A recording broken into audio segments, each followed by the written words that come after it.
পর্যন্ত চলে গেছে যে এটা ওয়ার্ড না, জেলা, থানা, ইউনিয়ন সব জায়গায় এরা চলে আসছে, গ্রামে গ্রামে পর্যন্ত পৌঁছে গেছে।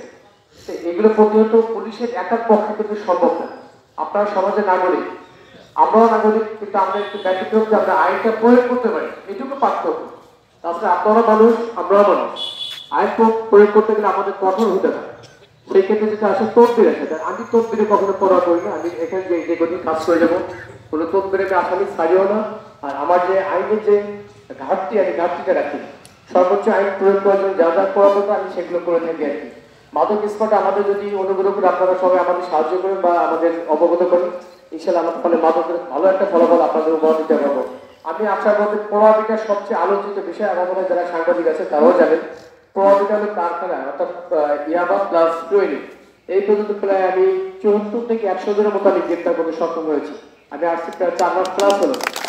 আমি এইটুকু নিশ্চয়তা দিব, আমি সহ যদি আমার পুলিশ সংশ্লিষ্ট থেকে রেখে আপনারা যে আইনে আওতায় নিয়েছেন, আমাদের নিয়েছেন, আমি তাতে আমি সম্মত দেবো।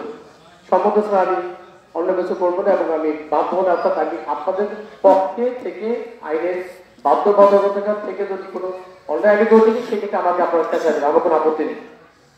এখানে আমরা কাজ করতে যাই মাদক ব্যবসায়, দেখেন এত চোদ্দরা, এত দুষ্ট লোকেরা, যখন আমার একের পর এক অভিযান সাহস অভিযান চালাচ্ছিলাম প্রভাবিতায়, এই রাজ করতে বা আলামী জানবেন না, কথাগুলো জানা উচিত, সমাজে জানা উচিত। ওরা করলে কি প্রতিহত করার জন্য ওরা একটা দরখাস্ত দিবে, দরখাস্ত দিকে পুলিশের বিরুদ্ধে যে আইও তার বিরুদ্ধে বা যে